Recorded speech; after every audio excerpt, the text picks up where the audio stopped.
Masalah kewangan usia 40-an.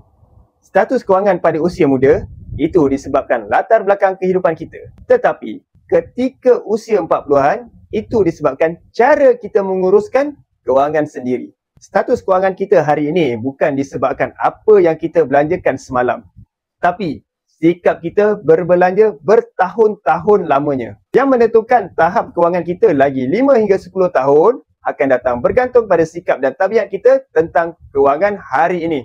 Jom cepat-cepat perbaiki cash flow kita dan amalkan prinsip ini untuk perbetulkan tahap kewangan anda. Disiplinkan diri menabung sekurang-kurangnya 10% daripada pendapatan setiap bulan. Simpan dahulu, belanja selebihnya.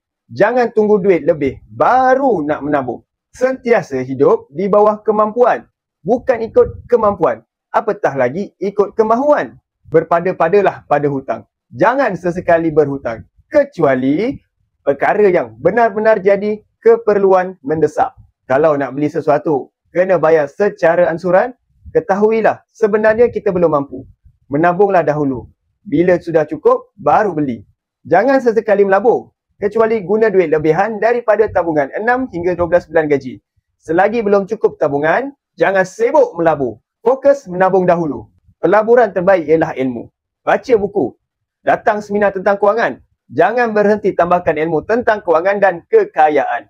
Join circle yang betul. Circle yang sentiasa obses tambahkan tabungan, bina kekayaan, lupuskan hutang. Circle kita akan menentukan masa depan kita. Sentiasa tingkatkan pendapatan dan pelbagaikan sumber pendapatan untuk tambahkan tabungan.